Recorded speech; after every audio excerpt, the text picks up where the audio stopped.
Hello everyone, welcome back to my channel M Achiever. उम्मीद करते हैं आप सभी अच्छे से होंगे और अपनी प्रिपरेशन कर रहे होंगे। जैसा कि आप सभी जानते हैं कि मैंने आपको सभी एनसीईआरटी करवा दी है। 6 to 8 बसंत भी करवा दी है और 6 to 8 मल्हार भी करवा दी है। और अब हम कर रहे हैं 9 to 10th। 9th की मैंने इसी चीज़ आपको करवा दी है रिवीजन क्लास, और पूरे टॉपिक एक ही क्लास में करवा दिए थे। आज की क्लास में हम 10 क्लास करेंगे। 10 क्लास का गद्य पाठ करेंगे, ठीक है, जिसमें कहानी, नाटक, निबंध होती हैं, वो गद्य पाठ करेंगे, ठीक है। इसके बाद हम पार्ट 2 करेंगे, ठीक है। स्टार्ट करते हैं हम स्वयं प्रकाश से, जो हमारी पहले रचनाकार हैं गद्य पाठ के, ठीक है।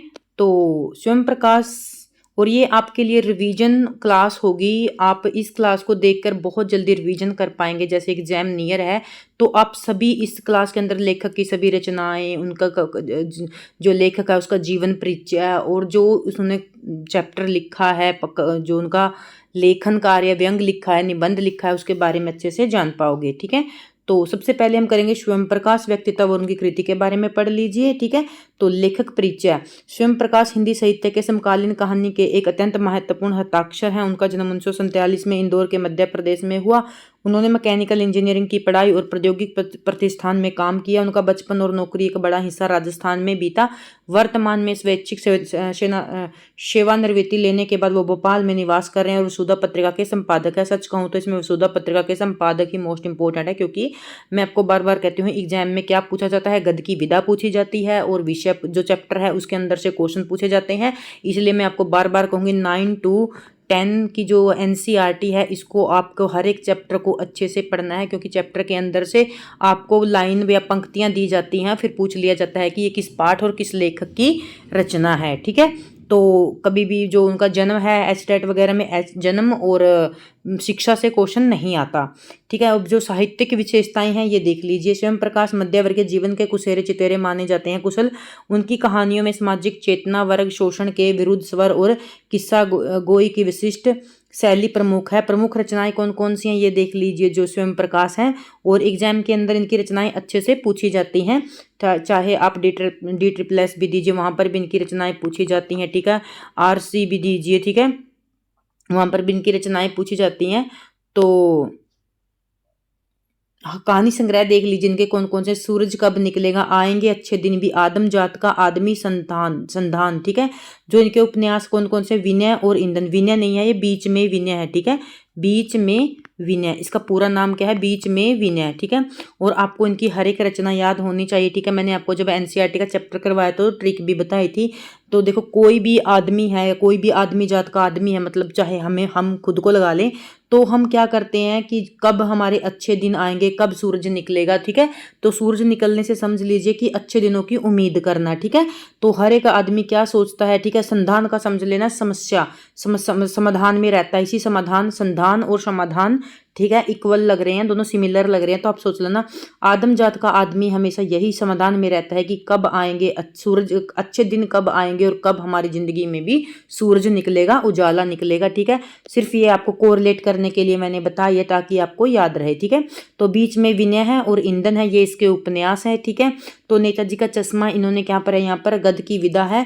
जो इनका आज का जो चैप्टर है वो क्या है, नेताजी का चश्मा। और ये क्या है, एक गद्य की विधा कौन सी है, यदि आपसे एग्जाम में पूछ ली जाए तो आप क्या कहोगे, कहानी है। इसके पात्र कौन कौन से ये देख लीजिए, क्योंकि एक रिवीजन क्लास है, इसमें चैप्टर का फुल एक्सप्लेनेशन नहीं होगा, मोस्ट इंपोर्टेंट पॉइंट होंगे, प्रमुख बिंदु होंगे।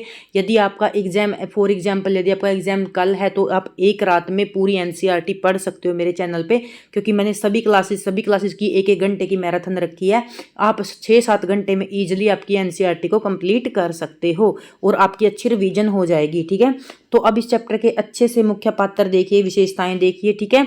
तो हालदार, इस कहानी में क्या है, हालदार साहब है, कहानी के जो मुख्य सूत्रधार हैं, ठीक है। किसके अराउंड जो कहानी है, किसके आसपास घूमती है, हालदार साहब के आसपास घूमती है, जो कस्बे से गुजरते समय मूर्ति के चश्मे को देखकर आकर्षित होते हैं, ठीक है। तो आपको, यदि आपने वो चैप्टर पढ़ा है, और आपको हर एक चैप्टर 9-10 का पढ़ना है, जब भी वो हालदार साहब है कस्बे में से निकलते हैं तो उस कस्बे में एक मूर्ति है सुभाष चंद्र बोस की, और वो उसके चश्मे को देखकर आकर्षित होते हैं। क्यों होते हैं, आपको यहाँ पर कारण बता दूं, क्योंकि आप आप में ऐसे स्टूडेंट भी होंगे जिन्होंने चैप्टर नहीं पढ़ा होगा, तो क्यों देखता है वो चश्मे की तरफ? क्योंकि जिसने भी वो मूर्ति बनाई थी, संगमरमर की मूर्ति थी, वो उस पे चश्मे लगाना भूल गया था। और जो मूर्ति थी सुभाष चंद्र बोस की, उस पे कोई जो असली चश्मे होते हैं जो हम लगाते हैं स्पेक्स, वो ग्लासेस लगा देते थे, तो इसलिए उसको वो मूर्ति देखकर आश्चर्य होता था। ठीक है, तो कैप्टन चश्मे वाला एक देशभक्त पात्र जो मूर्ति पर चश्मा लगाने का कार्य करता था। ठीक है, कौन लगाता था मूर्ति पर चश्मा? एक कैप्टन था, उसको कैप्टन बोलते थे, और चश्मे वाला था। ठीक है, एक अपाहिज व्यक्ति था। पान वाला कस्बे का एक सामान्य निवासी जिसके माध्यम से यह कहानी व्यंग और कैप्टन के चरित्र पर प्रकाश डाला जाता है। जो पान वाला होता है, इसके पास खड़े होकर हालदार साहब क्या करते थे, इससे पूछते थे कि मूर्ति पर चश्मा कौन लगाता है। तब ये पान वाला बताता है कि एक कैप्टन है चश्मे वाला, वो क्या करता है, हर रोज इसके चश्मे लगाता है और बदल देता है। ठीक है, तो इस प्रकार ये कहानी है, मैंने आपको अच्छे से बता दिया। ठीक है, तो इसके बाद हमारा है दूसरा चैप्टर। ठीक है, इसके जो लेखक हैं वो कौन है? राम वृक्ष बेनीपुरी, इस मोस्ट इंपॉर्टेंट राइटर हैं। अच्छे से आपको इसकी रचनाएं, इसके बारे में पता होना चाहिए। ठीक है, तो यदि आपको क्लास अच्छी लगे तो प्लीज़ लाइक शेयर सब्सक्राइब जरूर करें, शेयर करें, कमेंट जरूर करके बताएं कैसी लगी। ठीक है, तो हम लेखक के बारे में पढ़ेंगे। तो राम वृक्ष बेनीपुरी का जन्म 1899 में बिहार के मुजफ्फरपुर जिले के बेनीपुर गांव में हुआ। बचपन में ही इनके माता पिता का निधन हो जाने के कारण इनकी प्रारंभिक शिक्षा अभावों, कठिनाइयों और संघर्षों में बीता। उन्होंने 10वीं की शिक्षा प्राप्त की और सन 1920 में राष्ट्रीय स्वाधीनता आंदोलन में सक्रिय रूप से भाग लिया। इनके कारण इन्हें कई बार जेल भी जाना पड़ा। उनका देहावसान 1968 में हुआ। उन्हें कलम का जादूगर कहा जाता था। ठीक है, कलम का जादूगर किन्हें कहा जाता था? राम वृक्ष बेनीपुरी को कहा जाता था।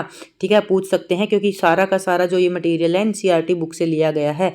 ठीक है, एज इट इज आपको मिलेगा। प्रमुख रचनाएं देख लीजिए इनकी कौन कौन सी हैं जो एनसीईआरटी में दी गई हैं। इनका पूरा साहित्य बेनीपुरी रचनावली से 8 खंडों में प्रकाशित हुआ है। इनके उपन्यास कौन कौन से? पतितों के देश में, ठीक है, चिता के फूल, ये कहानी है, उपन्यास है। ये भी आपने गद्य की कौन सी विधा है ये भी याद रखना है। ठीक है, नाटक क्या है इसका? अम्बपली है। ठीक है, अम्बपाली क्या है? इसका नाटक है। और रेखा चित्र में आपको बार बार आपको जब मैंने एनसीईआरटी में ये चैप्टर करवाया था तब भी बताया था कि माटी की मूर्तें पूछे जाने वाला मोस्ट इंपोर्टेंट रेखा चित्र है। ठीक है, आपको दिमाग के अंदर बसा लो कि आपको माटी की मूर्तें और माटी की बारात जो शिव मंगल सिंह सुमन की रचना है, शिव मंगल सिंह सुमन उनका नाम है, जो हमारे प्रगतिवादी कवि हैं। और आपको इनके वाद का भी पता होना चाहिए, प्रगतिवादी कवि कौन सी है। ठीक है, जो प्रगतिवादी कवि हैं इनके बारे में भी याद करिए। ठीक है, प्रगतिवादी कवि कौन से हैं, प्रयोगवादी कवि कौन से हैं, हर एक के वाद के कवियों के बारे में पता होना चाहिए। जो तार सप्तक के कवि हैं उनके बारे में पता होना चाहिए, तार सप्तक के कवि कौन है। ठीक है, तो हर एक वाद के कवि, उनकी रचना के बारे में अच्छे से पता होना चाहिए। ऐसे ही पढ़ते पढ़ते आपका साहित्य अच्छा हो जाएगा। ठीक है, तो इनका उपन्यास कौन सा है? पतितों के देश में। कहानी कौन सी है? चिता के फूल। नाटक कौन सा है? अम्बपाली। माटी की मूर्ति मोस्ट इंपोर्टेंट इसका क्या है? रेखा चित्र। रेखा चित्र क्या होता है मैं बार बार बताती हूँ, आपको पता होना चाहिए। निबंध किसे कहते हैं और निबंध कितने प्रकार के होते हैं ये भी आपको पता होना चाहिए। जैसे निबंध हैं 5 प्रकार के होते हैं, भावात्मक निबंध, विचारात्मक निबंध, विवरणात्मक निबंध। तो निबंध के भी सभी प्रकार पता होना चाहिए। ललित निबंध होते हैं वो उन्हें ललित निबंध किन्हें, कौन कौन से निबंधकार हैं जो ललित निबंधकार हैं? जैसे आचार्य हजारी प्रसाद द्विवेदी हमारे ललित निबंधकार हैं, विद्या प्रसाद मिश्र हैं जो वो भी हमारे ललित निबंधकार हैं। ठीक है, इनके बारे में भी आपको अच्छे से डिटेल से पता होना चाहिए। ये इसकी बहुत ही प्रसिद्ध रचना है। यात्रा वृत्तांत बार बार पूछा जाता है, और यात्रा वृत्तांत क्या होता है ये भी आपको पता होना चाहिए। तो यात्रा में आपको ये सभी करवाऊंगी। ठीक है, लेखक संस्मरण किसे कहते हैं, यात्रा वृत्तांत किसे कहते हैं। ठीक है, ये रचनाएं मैं आपको अच्छे से ये सभी के बारे में आपको कॉन्सेप्ट, आपको हर एक क्लास आप देखते रहिए, मैं आपको हर कॉन्सेप्ट दूर कर दूंगी। ठीक है, पैरों में पंख बांधकर। ठीक है, और ये क्या है? इसका यात्रा वृत्तांत है। पैरों में पंख बांधकर उड़ते चलो उड़ते चलो, ये दो इसके क्या है बहुत ही प्रसिद्ध क्या है यात्रा वृत्तांत है, उड़ते चलो उड़ते चलो। ठीक है, ये दोनों ही याद रखने हैं क्योंकि देखो कितना सिमिलर सा है, पैरों में पंख बांधकर उड़ते चलो उड़ते चलो। ठीक है, यदि पैरों में पंख बांध लेंगे उसके बाद क्या होगा? हम उड़ते चलेंगे और उड़ते चलेंगे। संस्मरण। ठीक है, संस्मरण क्या होता है? देखो ये रेखा चित्र और संस्मरण। ठीक है, मैं आपको जल्दी ही क्लास लेके आऊंगी संस्मरण और रेखा चित्र। यदि मैं आपको यहाँ पर अच्छे से समझाने लगी तो क्लास रिवीजन क्लास से लंबी क्लास हो जाएगी। ठीक है, तो ये दोनों मैं आपको कराऊंगी। संस्मरण कौन सा? इसका जंजीरें और दीवारें। ठीक है, तो उन्हें तरुण भारत, किसान मित्र, बालक, युवक, योगी, जनता, जनवाणी, नई धारा आदि पत्र पत्रिकाओं का संपादन किया। ठीक है, एस्टेट के लिए भले ही एक आपसे पत्रिकाएं नया पूछी जाएं, ठीक है। पर आप जब आगे नेक्स्ट एग्जाम दोगे तो पत्र पत्रिकाओं से क्वेश्चन पूछे जाते हैं, ठीक है। आपको पता होना चाहिए बालक किसकी पत्रिका है, ठीक है, जनता किसकी पत्रिका है, जनवाणी किसकी पत्रिका है, ठीक है, युवक किसकी जनवाणी है, योगी किसकी जनवाणी, किसान मित्र, तो आपको इन सब के नाम पता होने चाहिए, ठीक है। अब जो इन्होंने विदा लिखी है गद्य की, उसका नाम क्या है ये देख लीजिए। राम वृक्ष बेनपुरी ने कौन सी गद्य की विदा लिखी है? 10th क्लास सिटीज में बाल गोविंद भगत के बारे में लिखा, और ये क्या है? एक रेखा चित्र है, ठीक है। तो ये पाठ का सारांश देख लीजिए क्या है। यह सामाजिक रूढ़ियों पर प्रहार करता है, मनुष्यता, लोक संस्कृति तथा सामूहिक चेतना का प्रतीक है। बाल गोविंद भगत ब्राह्य आडंबरों के स्थान पर मानवीय सरोकारों को संन्यास का आधार मानते थे। इस रेखा चित्र के माध्यम से लेखक ने ग्रामीण जीवन की संजीव झांकी प्रस्तुत की है। जो इनका रेखा चित्र है, बाल गोविंद भगत एक बुजुर्ग व्यक्ति होता है 60-70 साल के आसपास का, और वो अपने जो धर्म है, जो संस्कृति है, ठीक है, और जो लोक दिखावा की जिंदगी है, उसके आधार पर इसके बारे में बताया गया है, ठीक है। तो जब हम इस चैप्टर को पढ़ते हैं तो ऐसे लगता है कि वो जो करैक्टर है बाल गोविंद भगत हमारी आंखों के सामने जीवंत हो रहा है, ठीक है। क्योंकि इसके अंदर क्या होता है, जिस भी वो धर्म में विश्वास करते थे तो वो कबीर पंथ को मानते थे, ठीक है। तो उसमें क्या होता है, उनका बेटा मर जाता है, तो बेटा मरने के बाद भी वो उसी लगन से क्या करते हैं, गीत गाते रहते हैं, ठीक है। तो वो यही कहते हैं कि आत्मा को परमात्मा के पास चली गई। तो यहाँ पर बाल गोविंद के बारे में अच्छे से बताया गया, और ये रेखा चित्र है, आपको ये याद रखना है। इसके पात्र देख लीजिए, ठीक है। इसका जो मुख्य पात्र कौन है, बाल गोविंद भगत है। और मैं पात्र इसलिए लेके आती हूँ क्योंकि जिन्होंने ये चैप्टर फुल अच्छे से नहीं पढ़े, ताकि वो चैप्टर की पंक्तियाँ पूछ ले और वो समझ जाए कि ये किस चैप्टर के पात्र हैं, तो वहाँ पर आप अच्छे से मैच कर सकते हो। एक गृहस्थ व्यक्ति है जो कबीर को अपना साहब मानते हैं। पूछा जा सकता है कबीर को क्या मानते थे बाल गोविंद, ठीक है, साहब मानते थे। जिसने चैप्टर पढ़ा होगा वो अच्छे से कर पाएगा। वे सच्चे साधु थे जिनका आधार मानवीय सरोकार था, ठीक है। बाल गोविंद पुत्र, ठीक है, कहानी के संदर्भ में उनका उल्लेख हुआ जो बाल गोविंद के परिवार का हिस्सा थे, और वो क्या हो जाता है, उनकी मृत्यु हो जाती है। पोतोहू, बाल गोविंद भगत की पोतोहू है, पुत्र वधु है, ठीक है। जब वो इनका पुत्र मर जाता है तो वो क्या उस अपनी पुत्र वहू को क्या करते हैं, उसके मायके भेज देते हैं, पर वो जाना नहीं चाहती। वो कहती है कि आपका खाना कौन देगा, तो वो कहता है कि जब मैं ऐसे कैसे जैसे भी रह लूंगा, तो वो क्या करते हैं, अपने पोत बहू को क्या कर देते हैं, उसके मायके भेज देते हैं, ठीक है। तो उसके बाद क्या है, अगला चैप्टर है हमारा यशपाल। यशपाल का जीवन और साहित्य मोस्ट इंपॉर्टेंट है हमारे लिए, इसकी रचनाएं, उपन्यास, ठीक है। अभी जो यूपी का टीजीटी एग्जाम हुआ है वहां पर भी इससे क्या पूछा गया, क्वेश्चन पूछा गया है, ठीक है। तो यहाँ पर देख लीजिए लेखक का परिचय, ठीक है।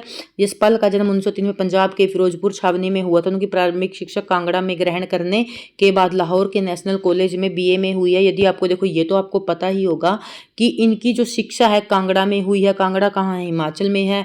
और उसके बाद लाहौर नेशनल कॉलेज में उन्होंने बीए किया। ये पाकिस्तान पढ़ने के लिए नहीं गए थे, आप समझिए। 1903 में क्या है, भारत का विभाजन नहीं हुआ था, इसलिए कांगड़ा लाहौर सब क्या है, एक ही थे।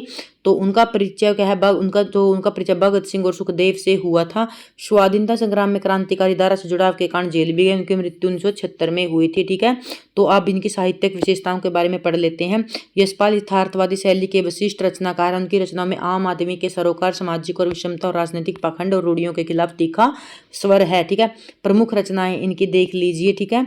तो कहानी संग्रह कौन कौन से हैं, मोस्ट इंपोर्टेंट कहानी संग्रह यहाँ पर आधे ही दिए हैं। जब मैं आपको यशपाल के उपन्यास करवाऊंगी, कहानी करवाऊंगी, ठीक है, तो हम इसकी सभी रचनाएं करेंगे ताकि आपसे एक भी मिस ना हो, ठीक है। तो कहानी संग्रह क्या है, जो यहाँ पर वो वही है जो NCERT में हमारे दिए हुए हैं, ठीक है।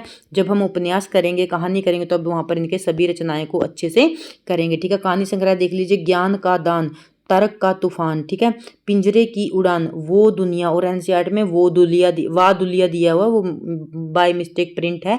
तो मैंने वहाँ पर भी आपको बताया था जब फुल डिटेल से मैंने इसके बारे में पढ़ाया था। तो वो दुनिया है फूलों का कुर्ता, ठीक है। या फिर आप ऐसे याद कर सकते हैं इसको, देखो थोड़ा कोरिलेट करते हैं। तो फूलों का कुर्ता पहनकर हम क्या उस दुनिया में खो जाते हैं। कौन सी दुनिया में, मतलब क्या करता है, पिंजरे से उड़ान भरने का मन करता है। फूलों का कुर्ता पहनकर तो हम दूसरी ही दुनिया में चले जाते हैं। कौन सी दुनिया में, वो दुनिया। और उस दुनिया में कैसे जाते हैं, पिंजरे से उड़ान भर लेते हैं फूलों का कुर्ता पहनकर। तो हमारे मन में क्या आता है, तर्क का तूफान आता है, ठीक है। और ज्ञान दान, तो हमें क्या मिल जाता है, ज्ञान का दान मिल जाता है। कैसे भी करके कोरिलेट कर लो, आप भूलोगे नहीं, ठीक है। तो और मैं आपको ना थोड़ा थोड़ा ट्रिक्स इसलिए बताती हूँ ताकि इनको मेमोरी के अंदर, जो हमारी मेमोरी होती है इसके अंदर परमानेंट रखना थोड़ा मुश्किल होता है। तो जब हम बार बार इसको ट्रिक के साथ करेंगे, जब हमारी मेमोरी इसको अच्छे से रिटेन कर लेगी तो क्या होता है, हम भूलते नहीं हैं, ठीक है। रिवीजन हमारी लाइफ का अलग, जो हम रिवीजन करते हैं वो अलग पार्ट है, ठीक है, और जब हम रिटेन करते हैं, रिकॉल करते हैं, वो हमारी लाइफ का अलग पार्ट है, ठीक है। रिकॉल करना होता है पढ़ी हुई चीज को एकदम से याद करना, परमानेंटली याद करना, किसी चीज को हम परमानेंट याद कर लेते हैं। और रिवीजन होता है किसी भी चीज को, पढ़ी हुई चीज को बार बार रिवाइज करना, ठीक है। रिकॉल करने के लिए इसलिए कहती हूँ कि आप इतना रिवाइज कर लो, जब भी आप एग्जाम के अंदर क्वेश्चन देखो उसको एकदम देखते ही रिकॉल कर पाओ, ठीक है। परमानेंट आपके माइंड जो दिमाग है उसके अंदर स्टोर करो, ठीक है। तो इसलिए मैं आपको बार बार बोलती हूँ सभी रचनाएं हम कर सकते हैं तो कर लो, ठीक है। तो पिंजरे की उड़ान, वो दुनिया, ये तो बहुत कम है, जब मैं आपको कंप्लीट करवाऊंगी तो ये बहुत ज़्यादा रचनाएं हैं, ठीक है। फूलों का कुर्ता पहन के हम उस दुनिया में चले गए, पिंजरे की उड़ान, पिंजरे से क्या कर ली, हमें उड़ान मिल गई। फिर हमारे क्या हो, तरक का तूफान आया, जब बाहर उड़ेंगे तो तरक का तूफान तो आएगा ही, ज्ञानदान, ठीक है। तो उपन्यास झूठा सच अभी यूपी टीजीटी में पूछा गया है, और इसका विषय भी आपको अच्छे से पता होना चाहिए क्योंकि ये बहुत ईजी है, हर एग्जाम में पूछा जाता है, तो विषय भी हर कोई इसका जानता है। भारत विभाजन की त्रासदी का दस्तावेज है ये। Amita, Divya, party party, comrade, दादा कामरेड और तेरी मेरी उसकी बात, ठीक है। ये भी आपको अच्छे होने चाहिए, ठीक है। तो ये तो मुझे पता नहीं क्यों भूल ही नहीं लगती, जो झूठा सच तो देखो कोई भी नहीं बोलता। अमिता, दिव्या, देखो दो लड़कियों के नाम हैं, पार्टी कामरेड, दादा कामरेड, तेरी मेरी उसकी बात, ठीक है। आपको रिलेट करके अच्छे से इसके बारे में भी याद कर सकते हैं। जो उन्होंने गद्य की विधा लिखी है वो है लखनवी अंदाज, और ये गद्य की विधा में क्या है, एक व्यंग है, ठीक है। यशपाल के बारे में यशपाल ने लखनवी अंदाज व्यंग से साबित करने के लिए लिखा था कि बिना कथ्य के कहानी नहीं लिखी जा सकती, ठीक है। यह रचना पतनशील सामंती वर्ग पर कटाक्ष करती है, वास्तविकता से बेखबर एक बनावटी जीवन शैली का आदि है। क्योंकि आपने यदि चैप्टर पढ़ा होगा तो आप अच्छे से समझ गए होंगे, इसके अंदर एक नवाब साहब होता है जो खीरा खाता है, तो बहुत दिखावटी ढंग से खाता है, ठीक है।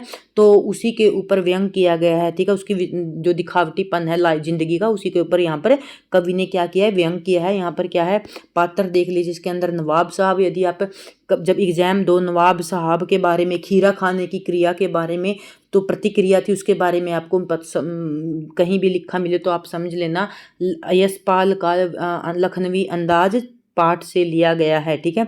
और ये क्या है, एक व्यंग है, ठीक है। तो ये नवाब साहब के बारे में पढ़ लीजिए। यह एक पतनशील सामंती नवाब है जो दिखावे की जीवन शैली और बनावटी नवाबी ठसक को बनाए रखने का क्या कर रहा है, प्रयास कर रहा है, ठीक है। तो उसके बाद है लेखक, खुद लेखक होता है ट्रेन के अंदर, तो उसकी जो कहानी का सूत्रधार है, जो नवाब साहब के खोखलेपन और उसके लखनवी अंदाज का सूक्ष्म निरीक्षण करता है, क्योंकि वो उसके सामने बैठकर क्या खा रहा था, खीरा खा रहा था, उसके खाने का अच्छे से वो क्या करता है, सूक्ष्म निरीक्षण करता है। उसके बाद है हमारा सर्वेश्वर दयाल सक्सेना, जो इसके चैप्टर का नाम है वो है मानवीय करुणा की दिव्य चमक, और लास्ट ईयर का पेपर मैंने देख लिया है, वहाँ पर इसके चैप्टर से पंक्तियाँ देकर पूछी गई हैं और लेखक के बारे में पूछा गया है, ठीक है। नाम, चैप्टर का नाम पूछा गया है, ठीक है। तो मानवीय करुणा की दिव्य चमक, ठीक है, इसको आपने अच्छे से पढ़ना है। तो अब हम लेखक के बारे में पढ़ेंगे, क्योंकि हिंदी साहित्य में सर्वेश्वर दयाल सक्सेना का महत्वपूर्ण स्थान है और इसकी रचनाओं से क्वेश्चन पूछे जाते हैं, चाहे आप कोई भी प्रीवियस ईयर एग्जाम उठा लीजिए, ठीक है। तो अब इसके जन्म के बारे में पढ़ते हैं। 1927 बस्ती जिला उत्तर प्रदेश में हुआ था, और मोस्टली जो हमारे हिंदी साहित्य के लेखक है उनकी जो रचना, उनका जो जन्म स्थान है वो यूपी ही रहा है, ठीक है। उच्च शिक्षा इलाहाबाद विश्वविद्यालय से प्राप्त की, कार्य क्षेत्र में अध्यापक रहे, आकाशवाणी में सहायक प्रोड्यूसर रहे, दिनमान पत्रिका का उप संपादन और पराग के रूप में कार्य किया, ठीक है। इनकी पत्रिका का नाम क्या था, पराग था, और वसुधा किसकी पत्रिका का नाम था, स्वयं प्रकाश की पत्रिका का नाम था, ठीक है।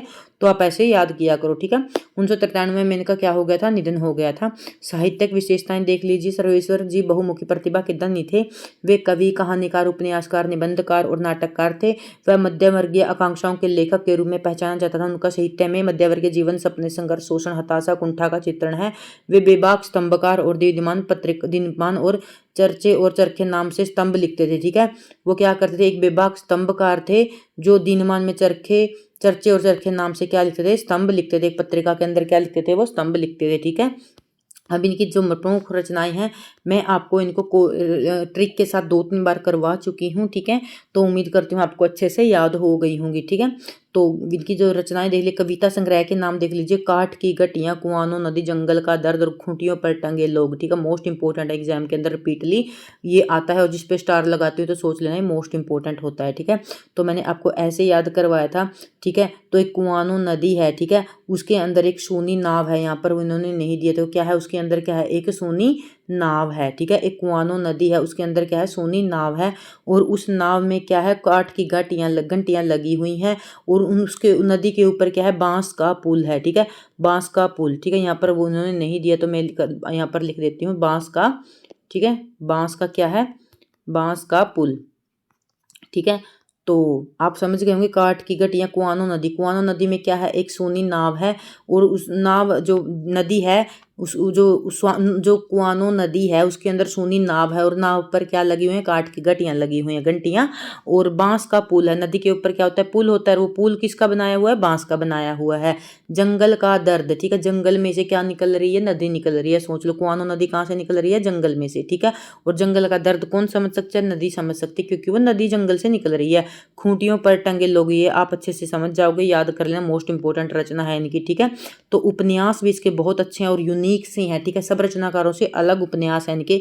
पागल कुत्तों का मसीहा। ठीक है, पागल कुत्तों का मसीहा, सोया हुआ जल। देखो दोनों को ही अलग से देखो कितना अलग सा है। ठीक है ना, पागल कुत्तों का मसीहा और सोया हुआ जल। ठीक है, कहानी संग्रह इसका लड़ाई है, नाटक बकरी है, मोस्ट इंपोर्टेंट है, बकरी नाटक पूछा जाता है। ठीक है, तो बाल साहित्य में इन्होंने कौन कौन सी रचनाएं लिखी हैं, बोबो, खाखा, बतूता का जूता और लाख की नाक। ठीक है, ये बाल साहित्य है इनका। लेखक संग्रह चर्चे और चरखे इनका क्या है, सारी कविताओं का संग्रह है। ठीक है, खूंटियों पर टंगे लोगों के लिए साहित्य अकादमी पुरस्कार मिला हुआ है। ठीक है, तो इसलिए मैं आपको कह रही थी कि मोस्ट इंपोर्टेंट है। ठीक है, मानवीय करुणा की दिव्य चमक के बारे में अच्छे से पढ़ लीजिए, क्योंकि ये चैप्टर है तो हमें चैप्टर के विषय के बारे में, गद्य की विधा के बारे में, लेखक के बारे में अच्छे से पता होना चाहिए। ऐसा संस्मरण है, तो सबसे पहले तो गद्य की विधा कौन सी है, यह एक संस्मरण है जो फादर कामिल बुल्के के जीवन और उनके लेखक सर्वोच्च दयाल के सक्सेना के संबंधों पर आधारित है। फादर बुल्के के रूप में बेल्जियम, जो फादर बुल्के मूल रूप से कहाँ के थे, बेल्जियम यूरोप के रहने वाले थे, बेल्जियम। तो लेकिन उन्होंने भारत को अपने क्या बनाया था, कर्म भूमि बनाया था। ठीक है, तो मुख्य बिंदु देख लीजिए इस चैप्टर के। फादर बुल्के एक सन्यासी थे, लेकिन वे पारंपरिक सन्यासियों से बिल्कुल अलग थे। एक विदेशी होते हुए भी भारतीय संस्कृति और हिंदी भाषा के प्रति क्या करते, अगाध प्रेम रखते थे। लेखक और फादर बुल्के, लेखक की किसकी बात हो रही है यहाँ पर, सर्वेश्वर दयाल सक्सेना के बीच बहुत घनिष्ठ और पारंपरिक क्या थे, पारिवारिक क्या थे, संबंध थे। लेखक उन्हें एक बड़े भाई और पुरोहित की तरह मानते थे। ठीक है, पाठ में फादर के मानवीय गुणों, उनकी सरलता, ममता और करुणा का महत्वपूर्ण क्या किया गया, मार्मिक चित्रण किया गया है।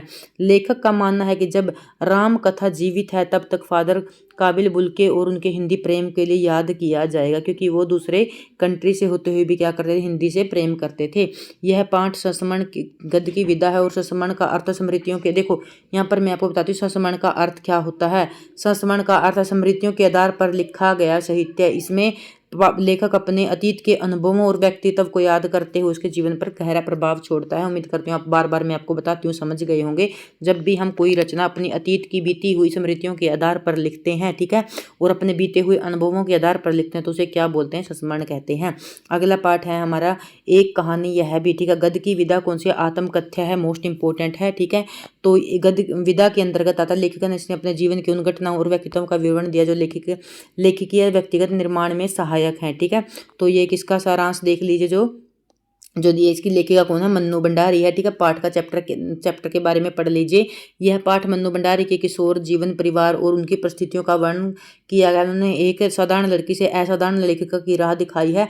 लेखिका बताती है कि यद्यपि उनका जन्म मध्य प्रदेश में के भानपुरा गांव में हुआ था, लेकिन उनके जीवन की स्मृतियों का आरंभ अजमेर के ब्रह्मपुरी मोहल्ले से होता है।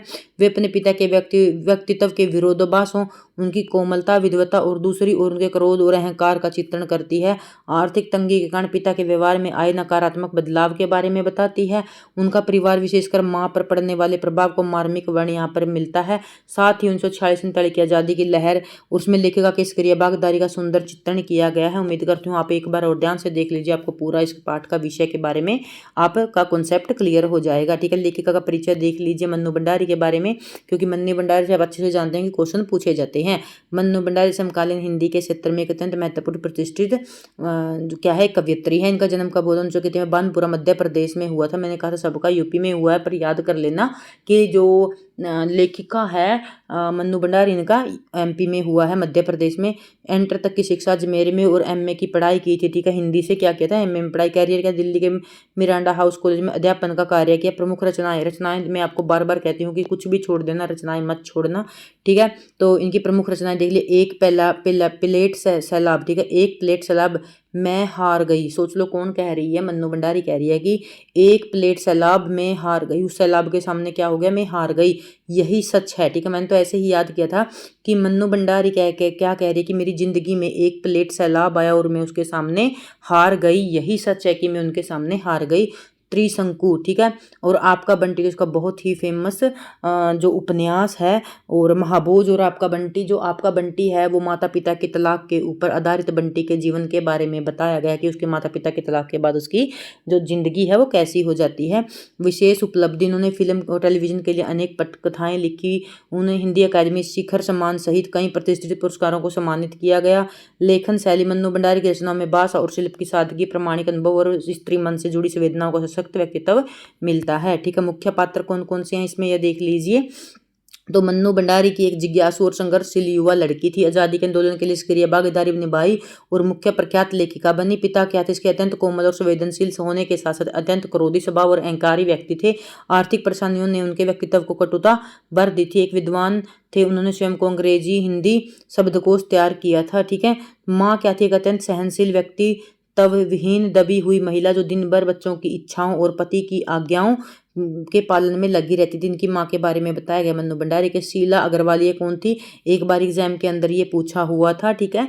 मुझे अच्छे से याद है कि शीला अग्रवाल के बारे में पूछा हुआ था। लेखिका की कॉलेज की प्राध्यापिका थी, ठीक है। तो शीला अग्रवाल कौन थी, एक जो लेखिका है इनकी क्या थी, कॉलेज की प्राध्यापिका थी। उन्होंने लेखिका के भीतर लेखिका व्यक्तित्व और शासकीय चेतना के बीज बोए थे। उन्होंने लेखिका को साहित्य पढ़ाने और आज़ादी की लड़ाई लड़ने में शामिल होने के लिए क्या किया था, प्रेरित किया था। इसके बाद हमारा चैप्टर है महावीर द्विवेदी और स्त्री कुंतकों के विरोध, महावीर प्रसाद द्विवेदी और स्त्री शिक्षा के विरोधी कुंतकों का खंडन। जो स्त्री की शिक्षा है उसके विरोधी कुंतकों का क्या किया है, खंडन किया गया। मोस्ट इंपोर्टेंट राइटर है, जितने स्टार लगा दूं वो भी इनके सामने कम है, तो हम इसलिए इनके सामने स्टार नहीं लगाएंगे, ठीक है। ये इंपॉर्टेंट बता के तो मैं इनके नाम को कम कर दूंगी, ठीक है। हिंदी साहित्य के महत्वपूर्ण सितारे लगा लो आप ये, ठीक है। और द्विवेदी युग के महत्वपूर्ण और हिंदी व्याकरण को प्रतिष्ठित, सम्मानित और उनको शुद्धकरण करने का काम किसने किया था, महावीर प्रसाद द्विवेदी ने किया था। ये बात आपको बार बार याद करवा रही हूँ, ठीक है। तो महावीर प्रसाद द्विवेदी ने 1964-68 में क्या हुआ था, इनका मृत्यु हुई थी। हिंदी के युग निर्माता है, ठीक है। यहाँ पर देख लो, हिंदी साहित्य के युग निर्माता है। उन्होंने 1903 से 1920 तक प्रसिद्ध पत्रिका सरस्वती का संपादन किया था, देख लो, ठीक है। जिसने पढ़ा है उसके लिए इजी है, जिसने हिंदी साहित्य नहीं किया उसके लिए भी मैं आपको इजी करके बहुत बता रही हूँ। मुझे पता है वो क्लासेस बहुत देखते हैं, जिनका हिंदी साहित्य वीक है वो मेरी क्लासेस कंटिन्यू देख रहे हैं, ठीक है। इसलिए मैं आपको एक एक शब्द बोल बोल के समझा रही हूँ अपनी भाषा में, ठीक है। तो जहाँ पर हमें प्रॉब्लम होती है, जिन चीज़ों को हम लाइट ले लेते हैं, मैं आपको इसलिए बार बार बताती हूँ, ठीक है। तो यदि आपको क्लास मेरी अच्छी लग रही है तो लाइक शेयर सब्सक्राइब जरूर करें, कमेंट जरूर करके बता के जाएं कैसी लगी, ठीक है। तो उन्होंने 1903 से 1920 तक प्रसिद्ध पत्रिका, कौन सी पत्रिका, सरस्वती पत्रिका में संपादन किया। और यूपी टीजीटी में अभी मैं बार बार बता रही हूँ ये क्वेश्चन पूछा गया है, ठीक है। महावीर प्रसाद द्विवेदी ने सरस्वती पत्रिका संपादन कब से कब किया, ठीक है। जिन्होंने वो क्वेश्चन पेपर देखा होगा तो वो अच्छे से समझ जाएंगे, ठीक है। तो भाषा वैज्ञानिक, इतिहास और समाज शास्त्र के क्या थे, संपादन किसके, वो बहुमुखी प्रतिभा के धनी थे। वो एक संपादक भी थे, भाषा वैज्ञानिक भी थे, इतिहासकार भी थे और समाज शास्त्री भी थे। उन्होंने ब्रजभाषा के स्थान पर खड़ी बोली को हिंदी साहित्य के भाषा के रूप में प्रतिष्ठित करने का कार्य किया था, ठीक है। ब्रजभाषा के स्थान पर अब क्या हुआ, भारतेंदु युग में अब भी क्या हो रही थी, ब्रजभाषा प्रयोग हो रही थी, ठीक है। खड़ी बोली को साहित्य में प्रतिष्ठित करने के बारे में आपको पूछ लिया जाए, चाहे इंटरव्यू में पूछ लिया जाए या कोई भी एग्जाम में पूछ लिया जाए, तो वो कौन है, महावीर प्रसाद द्विवेदी हैं, ठीक है। तो उसके बाद मैंने आपको बताया था कि जो भारतेंदु युग है उसमें क्या होती थी, कविताएं अब भी ब्रज भाषा में हो रही थी, ठीक है। और जो पद रचनाएं हैं वो खड़ी बोली में होनी स्टार्ट हो गई थी, पर कविताएं अब भी क्या हो रही थी, ब्रज भाषा में हो रही थी, ठीक है। तो संपूर्ण रचनाएं देख लीजिए द्विवेदी जी की, बहुत ही महत्वपूर्ण है, ठीक है। तो एक भी रचना को आपको छोड़ के नहीं चलना है, ठीक है। तो द्विवेदी जी का संपूर्ण साहित्य महावीर प्रसाद द्विवेदी रचनावली से 15 खंडों में प्रकाशित हुआ है। इनकी कुछ महत्वपूर्ण रचनाएं निम्नलिखित हैं, ठीक है। तो अब देख लेते हैं इनकी रचनाएं, देख लीजिए, एक भी रचना नहीं छोड़नी है। रसज्ञ रंजन क्या है इनका निबंध है। साहित्य सीकर क्या है इनका निबंध है। अद्भुत आलाप क्या है? निबंध संग्रह है। संपत्ति शास्त्र मोस्ट इंपोर्टेंट पूछे जाने वाला क्वेश्चन। संपत्ति शास्त्र अर्थशास्त्र पर आधारित है, ठीक है। महिला मोद क्या है? महिला उपयोगी है, ठीक है। तो इसके बाद है पाठ का विवरण, स्त्री शिक्षा के विरोध कुंतकों का खंडन। यह निबंध नव जागरण काल का एक महत्वपूर्ण रचना है जिसका उद्देश्य उन रूढ़ियों और पुरातन विचारों का खंडन करना था जो स्त्री शिक्षा को समाज में विघटन और गृह सुखों का नाश करने का कारण मानते थे। आप इससे समझ गए होंगे कि जब भी आपको कोई पंक्ति दे दी जाए जिसमें स्त्री शिक्षा का विरोध किया जा रहा हो तो आप समझ लेना वो क्या है, कौन किसके राइटर कौन है, महावीर प्रसाद द्विवेदी हैं, ठीक है। और उसके नाम क्या है? स्त्री शिक्षा के विरोधी कुंतकों का खंडन किया था इन्होंने, ठीक है। कुंतकों का खंडन के मुख्य बिंदु देख लीजिए। तो लेखक ने समाज में व्यतीत 3 प्रमुख कुंतकों को करारा जवाब दिया है। कुंतक वन, ठीक है, पुराने संस्कृत नाटकों में स्त्रियों को अनपढ़ दिखाया गया, इनका विरोध किया गया है। खंडन वन, खंडन, लेखक का मानना है कि साहित्य के आधार पर ही समाज की स्थिति का निर्धारण नहीं किया जा सकता, यह केवल कवियों की कल्पना भी हो सकती है। ये बात इनकी बिल्कुल सही है। कुंतक 2 देखिए, शकुंतला का उदाहरण देकर कहा गया कि शिक्षा अनर्थकारी है, ठीक है। शकुंतला के उदाहरण देकर क्या कहा गया है कि शिक्षा तो अनर्थकारी है। इन्होंने क्यों खंडन, इस कुंतक का क्या खंडन दिया महावीर प्रसाद द्विवेदी ने, ये समझ लीजिए। यहाँ पर जो कुंतक है फिर उनका खंडन किया है महावीर प्रसाद द्विवेदी ने, इसलिए आपको सामने पॉइंट लेके आई हूँ। तो इसके बारे में क्या खंडन किया?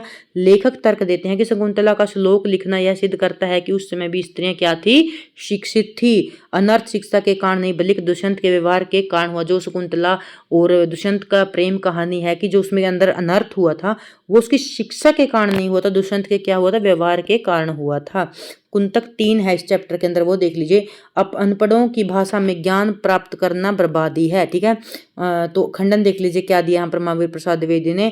तो लेखक ने विवेक का तर्क बात करते हुए कहते हैं कि उनका मानना है कि जो परंपरा गल सड़ गई है और जो विवेक के विरुद्ध उसे छोड़ देना ही आधुनिकता है, ठीक है। तो जो अनपढ़ों की भाषा से ज्ञान प्राप्त करना बर्बादी मानते हैं, तो यहाँ पर क्या करते हैं महावीर प्रसाद अपने तर्क देते हुए उनका जो मानना है यहाँ पर वो अपना यहाँ से अच्छे से वर्ण करते हैं। निष्कर्ष क्या निकलता है? निबंध, तो सबसे पहले क्या है? गद्य की विधा क्या है? निबंध है ये, ठीक है।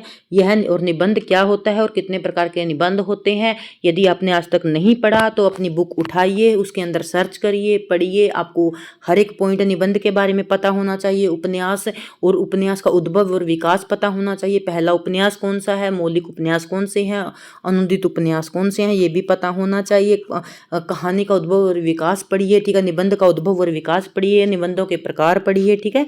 तो जब तक आप ये नहीं पढ़ोगे थोड़ा डिफिकल्ट है, पर आप हिंदी साहित्य को अच्छे से नहीं समझ पाओगे, ठीक है। यदि आप ये क्लास देख रहे हैं उसके बाद आप अच्छे से इनके बारे में पढ़िए, ठीक है। तो आपको बहुत बेनिफिट होगा, ठीक है। थोड़ा कष्ट होगा पर जब उसका फल मिलेगा तो बहुत अच्छा लगेगा कि अच्छा किया मैंने इनके बारे में पढ़ लिया, एक अच्छी समझ बनी मेरी। तो ये क्या है? निबंध परंपरा का ज्यों का त्यों स्वीकार न करके विवेक के आधार पर अपनाने और समाज में तार्किक व वैज्ञानिक चिंतन पर विकसित करने का आह्वान किया गया है। इसके बाद है यतीन्द्र मिश्र, एक साहित्यिक परिचय। यतीन्द्र मिश्र के बारे में पढ़ लेते हैं।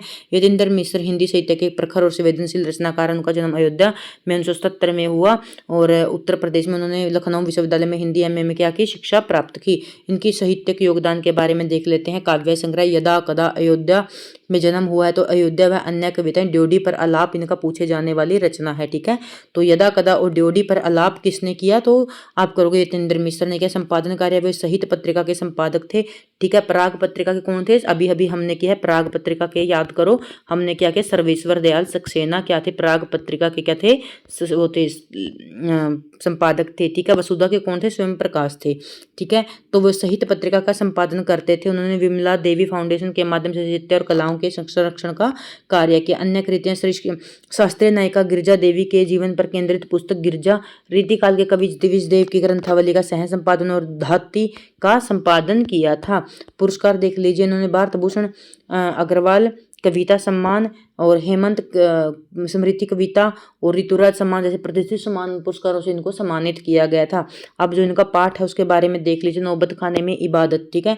यह पाठ प्रख्यात शहनाई वादक किसके, जो नौबत खाने में इबादत है, पूछ लिया जा सकता है किसके जीवन पर आधारित है, तो शहनाई वादक बिस्मिल्लाह खान पर आधारित है। यह एक रोचक व्यक्ति चित्र है। क्या है ये? एक व्यक्ति का चित्र। एक व्यक्ति चित्र क्या होता है? कोई भी व्यक्ति होता है, उसकी पूरी जीवन की विशेषताएं, उसके जो जिंदगी है उसके बारे में एक एक पॉइंट को अच्छे से बताना खानों से कहते हैं व्यक्ति चित्र, एक व्यक्ति के आधार पर उसके जीवन का चित्रण करना। ठीक है, यतीन्द्र मिश्र ने इसमें न केवल बिस्मिल्लाह खान का परिचय दिया बल्कि उनके संगीत के प्रति समर्पण, आत्मन की बुनावट और शास्त्रीय परंपराओं के बारे में उनकी गंभीरता से क्या किया, रेखांकित किया। मुख्य पात्र क्या है वो देख लीजिए। बिस्मिल्लाह खान इसके मुख्य पात्र हैं। विश्व सेनाई वादक, संगीत साधना और इबादत मानने वाले। शमशुद्दीन कौन है, बिस्मिल्लाह खान के बड़े भाई हैं। अली बख्श कौन है, बिस्मिल्लाह खान के मामा, जो बालाजी मंदिर में क्या करते थे, शहनाई बजाते थे। और यहाँ पर एक पॉइंट समझिए, ये पॉइंट समझिए, बिस्मिल्लाह खान के मामा बालाजी मंदिर में शहनाई वादन करते थे। ये क्या थे, एक जाति से मुसलमान थे पर हिंदुओं के मंदिर में बालाजी में क्या करते थे, शहनाई बजाते थे। ठीक है, इसे पॉइंट पर ध्यान दिया करो। मामू जान शहनाई वादक वो दुनिया से जुड़ने के महत्वपूर्ण व्यक्ति थे। ठीक है, पाठ का सारांश पढ़ लीजिए यहाँ पर। इस पाठ में बिस्मिल्लाह खान ने प्रारंभिक जीवन, डुमराव के उन जुड़ाव और काशी की यात्रा का वर्णन किया। कहाँ पर, इस पाठ में बिस्मिल्लाह खान के प्रारंभिक जीवन, जो उनके जीवन की स्टार्टिंग थी, ठीक है, जब वो छोटे थे, ठीक है, उसके बारे में बताया गया। डुमराव कहाँ पर है, बिहार, उनके जुड़ाव और काशी की यात्रा के बारे में वर्णन किया गया। स्पष्ट किया गया है कि संगीत महज कला नहीं है, एबली के क्या है, कठिन साधना है। इसके लिए गुरु शिष्य परंपरा का अटूट धैर्य की आवश्यकता होती है। बिस्मिल्लाह खान का पूरा जीवन इसी साधना को समर्पित है और 80 वर्ष की उम्र में उनका क्या हो गया, 80 वर्ष की उम्र में भी उनका क्या चलता रहा, रियाज चलता रहा। इसके बाद है हमारा भंत आनंद कौशल्या और उनकी निबंध संस्कृति। ठीक है, तो इसका जो निबंध है, इसके जो लेखक है संस्कृति, इसके कौन, निबंध आनंद कौशल और उनका निबंध। ठीक है, बंत आनंद कौशल की प्रमुख रचनाएं देख लीजिए। बदंत आनंद कौशल्या एक प्रसिद्ध हिंदी साहित्य के क्या थे, बौद्ध भिक्षुक थे। इनकी प्रमुख प्रकाशित कृतियां देख लीजिए। भिक्षु के पत्र जो मैं भूल न सका। ठीक है, आह ऐसी दरिद्रता, बहानेबाजी, यदि बाबा न होते तो रेल का टिकट, और कहाँ क्या देखा। ठीक है, ये ऐसी रचनाएं हैं जो हमने पहले नहीं पढ़ी हैं। ठीक है, तो देखो थोड़ी थोड़े यहाँ पर हम कोरिलेट कर सकते हैं। जब बंत आनंद कौशल्यान को क्या मिला, भिक्षुक का पत्र मिला, तो भिक्षुक का पत्र में उसने ऐसा क्या पढ़ा कि जो बात पढ़ी फिर उसको क्या हुआ, वो भूल न सका। तो उसके मन से क्या निकला, आह ऐसी दरिद्रता। तो किसी ने उसके पास पत्र भेजा, भिक्षु ने पत्र भेजा, और पत्र में ऐसा लिख रहा था जिस बात को वो कभी नहीं भूल सका, और उसमें क्या, उसको पढ़कर क्या करता, ऐसी दरिद्रता। ठीक है, ये तो बहानेबाजी है। बाबा न होते तो रेल का टिकट न मिलता, कहाँ क्या देखा। ठीक है, तो आप अच्छे से यहाँ पर इनकी रचनाओं को कर लेना। संस्कृत निबंध क्या है, गद्य की विधा में क्या है, ये एक निबंध है। ठीक है, ज़्यादा टाइम नहीं लगाएंगे। तो निबंध विधा का विस्तार पूर्वक अर्थ देख लीजिए। यह गद्य साहित्य की वह विधा जिसमें लेखक किसी विषय, अपने विचारों, अनुभवों, ठीक है, और दृष्टिकोण को एक व्यवस्थित व तार्किक रूप से प्रस्तुत करता है। ठीक है, अब यहाँ पर ये देख लीजिए, निबंध क्या होता है। निबंध गद्य साहित्य की वह विधा है जिसमें लेखक किसी विषय, कोई विषय ले लेता है, उस पर अपने विचार, अनुभव और दृष्टिकोण को एक व्यवस्थित व तार्किक रूप से प्रस्तुत करता है। निबंध का अर्थ होता है बंधी हुई रचना। ठीक है, मोस्ट इंपोर्टेंट पार्ट है, जो भी ये क्लास देख रहा हो जो निबंध के बारे में, तो सभी कंफ्यूजन दूर हो जाएंगी। ठीक है, निबंध क्या होता है, बंधी हुई रचना होती है। इसमें लेखक विषय के विभिन्न पहलुओं का विश्लेषण करता है। जो इस लेखक होता है, कोई भी विषय होता है, उसके हर एक पहलू का विवरण करता है, चाहे उसका तर्क के बारे में, वितर्क के बारे में, विचारों के बारे में। ठीक है, और अंत में एक निष्कर्ष पर पहुंचता है, जहां संस्कृत निबंध में लेखक सभ्यता और संस्कृति के जैसे जटिल शब्दों का अर्थ उदाहरणों के माध्यम से स्पष्ट करता है, उनके अंदर समझने का क्या करता है, प्रयास करता है। संस्कृत पाठ का सारांश देख लीजिए। इस निबंध में बदंत आनंद कौशल्यान ने सभ्यता और संस्कृत शब्दों की क्या किया, गहराई से विश्लेषण किया है। लेखक का मानना है कि ये दो शब्द ऐसे जिनका उपयोग सबसे अधिक होता है, लेकिन इसे समझने वाले क्या होते हैं, बहुत कम होते हैं। कौन कौन से हैं वो दो शब्द, सभ्यता और संस्कृति। ठीक है, तो वे अग्नि और सुविधा के आविष्कार का उदाहरण देकर, किसका, जहां भी आपको चैप्टर के अंदर अग्नि और सुविधा के आविष्कार का उदाहरण देकर समझाते हैं, मिले तो आप समझ लेना। तो ये बदंत आनंद कौशल्या का क्या है, चैप्टर संस्कृति से, निबंध से लिया गया है। तो एक व्यक्ति की योग्यता उसकी प्रवृत्ति का आविष्कार होता है, लेकिन सभ्यता को संस्कृति का परिणाम मानते हैं या तर्क देते हैं कि मानव संस्कृति अविभाज्य है। उनके अनुसार जो कुछ भी मनुष्य के कल्याण के लिए नहीं है वह न तो सभ्य है और न ही क्या है, संस्कृति है। प्रमुख बिंदु देख लीजिए यहाँ पर। सभ्यता व संस्कृति का अवसर एक ही समझ लिया जाता है, लेकिन ये क्या होते हैं, अलग होते हैं। आविष्कार की शक्ति और स्वयं आविष्कार, इन दोनों के बीच अंतर ही सभ्य और संस्कृति के अंतर को स्पष्ट पहुंचाने की कुंजी है। लेखक के अनुसार जो मनुष्य के लिए कल्याणकारी है वही क्या है, वास्तविक संस्कृति है। लेखक संस्कृति का बांवरा करने लेखक को दुखी करता है, लेकिन क्योंकि वैसे एक अखंड मानव विरासत मानते हैं। ठीक है, इसके बाद है हमारी रचना शब्द संपदा। ठीक है, तो जितने भी हमारे चैप्टर हैं यहाँ पर ख़त्म हो जाते हैं। ठीक है, और यदि आपको मेरी क्लास अच्छी लगी तो प्लीज़ लाइक कमेंट जरूर करके जाएं। ठीक है। और क्योंकि कमेंट से मुझे ये पता चल जाता है कि आप कौन कौन रेगुलर क्लास देख रहे हैं, कौन नहीं देख रहे हैं, और अगर आपके कमेंट से मुझे क्लास बनाने के लिए मोटिवेशन मिलता है और आप अच्छे से समझ रहे हैं कि जून के मंथ में सब शिफ्टिंग हुई पड़ी है, तो प्लीज़ लाइक शेयर सब्सक्राइब जरूर करें। मैं टाइम में से टाइम निकाल को आपको क्लासेस जरूर दे रही हूँ, ठीक है।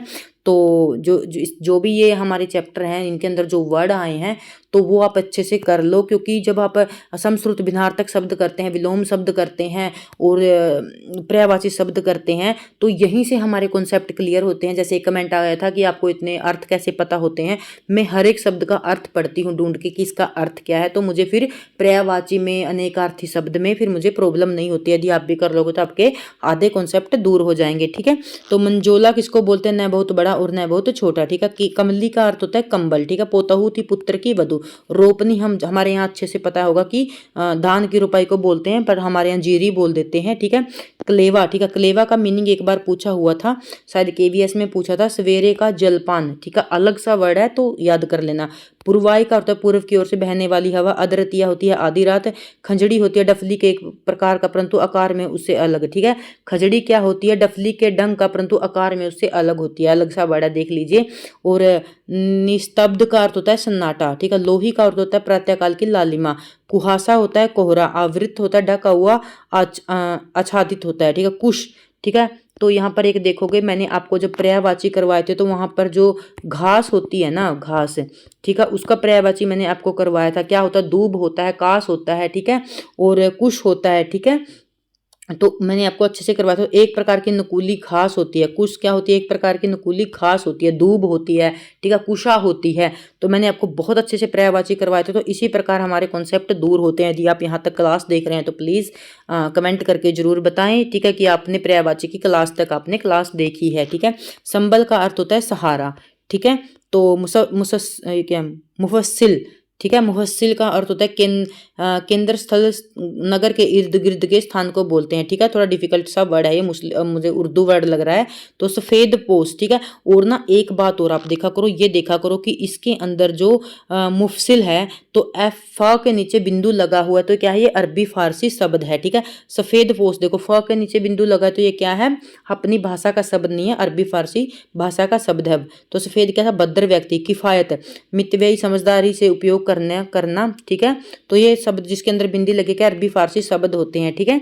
तो आदाब अर्ज, अभिवादन का एक ढंग। गुमान होता है भ्रम। एहतियात होता है सावधानी। बुर्क देना, छिड़क देना। सफूर्ण होता है हिलना, फड़कना। पल्लवित होना, पानी भर जाना। पनियानी, रसीली। मैदा होता है अमाशय। तस्लीम होता है सम्मान। सिर खम करना, सिर झुकाना, ठीक है। जो थोड़ा अलग वर्ड होगा उसको हम अच्छे से करेंगे, ठीक है। तहजीब का होता है शिष्टता, ठीक है। नफासत का अर्थ होता है स्वच्छता। नजाकत होता है कोमलता। नफीस होता है बढ़िया। एब्स्ट्रैक्ट एक सूक्ष्म जिसका भौतिक अस्तित्व न हो, अमूर्त, ठीक है। शकील होता है आसानी से पचने वाला, ठीक है। तो अब देख लीजिए जहरबाद, ठीक है। एक गैंग्रीन एक तरह का जहरीला और कष्ट साध्य फोड़ा थे। जहरबाद क्या होगा? एक गैंग्रीन एक तरह का जहरीला और कष्ट साध्य फोड़ा, ठीक है। जो सर्वेश्वर दयाल सक्सेना है उसके अंदर काफिर बुलके हैं, उनको हो गया था। आस्था होती है विश्वास और श्रद्धा। दहरी होती है दहलीज। पादरी होता है ईसाई धर्म का पुरोहित और आचार्य। आतुर होता है अधीर और उत्सुक होना, ठीक है। जब आपको अधीर और उत्सुक का पर्यायवाची पूछा जाएगा तो उसका अर्थ यहाँ पर क्या निकल के आएगा? आतुर आएगा, ठीक है। तो हम जब बार बार उन रचनाओं को पढ़ते हैं तो हमें क्या होता है? याद, हमारी जो होता है सब, जो अपना दिमाग है वो कैच कर लेता है और हमें डिफिकल्ट टाइम में ये वर्ड मीनिंग याद आ जाते हैं, ठीक है। निर्लिप्त, निर्लिप्त होता है आसक्त रहना, आसक्त रहित, जो लिप्त न हो, ठीक है। आवेश, जोश आ गया। लबालब, भरा हुआ। धर्माचार, धर्म का पालन या आचरण। रूपांतर, किसी वस्तु का बदला हुआ रूप। अकाट्य, जो कट न सके, जो बात काटी न सके। विरल होता है कम मिलने वाली, ठीक है। विरल क्या है? कम मिलने वाली। ताबूत होता है शव या मुर्दा को ले जाने वाला संदूक या बक्सा। गैंगरिंग वसन होता है साधुओं के द्वारा दायर किए जाने वाले वस्त्र। इंपॉर्टेंट लगा, थोड़ा अलग है। गैरिक, गैरिक वसन, वसन का अर्थ होता है कपड़ा, पर गैरिक का अर्थ देख ले, साधुओं द्वारा ग्रहण किए जाने वाले गेरुए रंग के वस्त्र, वसन को बोलते हैं गैरिक। और अगला वर्ड है हमारा सरदानंद, प्रेम और भक्ति युक्त पूज्य भाव, ठीक है। उसके बाद है अहमवादी, ठीक है। इसका अर्थ होता है घमंडी। भग्नावेश होते हैं खंडहर, टूटे फूटे हिस्से, भग्नावेश, ठीक है। विस्फारित होता है अधिक फैला हुआ, ठीक है। आक्रांत होता है कष्टग्रस्त। निषिद्ध होता है जिस पर रोक न लगाई जा सके। वर्चस्व होता है दबदबा। राजेंद्र, यहाँ हिंदी के प्रमुख रत्नाकार हंस पत्र के संपादक के बारे में बताया गया। महाभोज दो मनु भंडार के चर्चित उपन्यास दा साहब का प्रमुख पात्र है, ठीक है। यहाँ पर हमारी क्लास खत्म होती है। Thank you watching my class and video. Please like और शेयर और कमेंट करके बताएं क्लास आपको कैसी लगी।